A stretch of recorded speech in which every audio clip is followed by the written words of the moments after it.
ગીર સોમનાથના સૂત્રાપાડામાં વરસાદી તારાજી વેરાય છે। ખેડૂતોની મગફળીનો ઊભો પાક નિષ્ફળ ગયો છે। ખેડૂતોને મોઢે આવેલો કોળિયો છીનવાઈ ગયો હોય તેવી પરિસ્થિતિ સર્જાઈ છે। લોઢવા ગામેથી સંદેશ ન્યૂઝ દ્વારા ગ્રાઉન્ડ ઝીરો રિપોર્ટ બતાવવામાં આવી રહ્યો છે। વાડી વિસ્તારમાં મગફળીના પાથરા પલળી ગયા। દિવાળી પહેલા જ ખેડૂતો પર જાણે કુદરતી આફતનો માર પડ્યો છે। મગફળી પશુધન માટેનો ઘાસચારો પણ બગડી ગયો। ગીર સોમનાથ જિલ્લામાં છેલ્લા 2 દિવસથી મેઘરાજા મન મૂકીને ફરી વરસી રહ્યા છે અને જેના પગલે જે ખેડૂતો છે તે ખેડૂતો ક્યાંક ને ક્યાંક ચિંતામાં મુકાણા છે। ઊભો પાક કહી શકાય કે મોઢે આવેલો કોળિયો છીનવાઈ રહ્યો છે। આ દ્રશ્ય છે લોઢવાના વાડી વિસ્તારના દ્રશ્ય છે।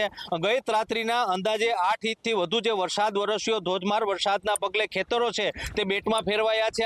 પરિસ્થિતિમાં તો એમ કહેવાનું છે કે અમારા આખા વર્ષની મહેનત બધી પાણીમાં રોળાઈ ગઈ।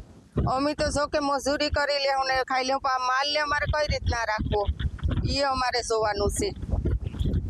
બીજા એક ખેડૂત છે, શું આખી પરિસ્થિતિ તો એવી છે કે ખેડૂત માટે દિવાળી છે ને એ બહુ અનમૂલ્ય હોય કે દિવાળીનો પાક એને ખાસ કરીને એના ઉપર આખું વર્ષનું આખું બજેટ હોય।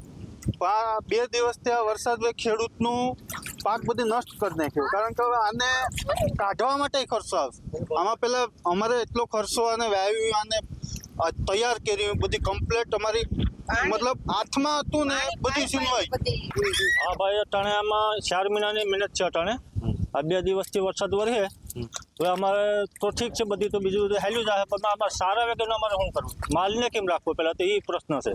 પછી આમાં ગાયો હોય આપણે તો બસ સારો ત્યાં વેચાતી પટાણે મળે એમ નથી, બરાબર? તો પછી અમારે હવે શું વિચારવાનું એમ। હાલ જે જગતનો તાત છે, જે ખેડૂત છે તે ચિંતાતુર બન્યો છે।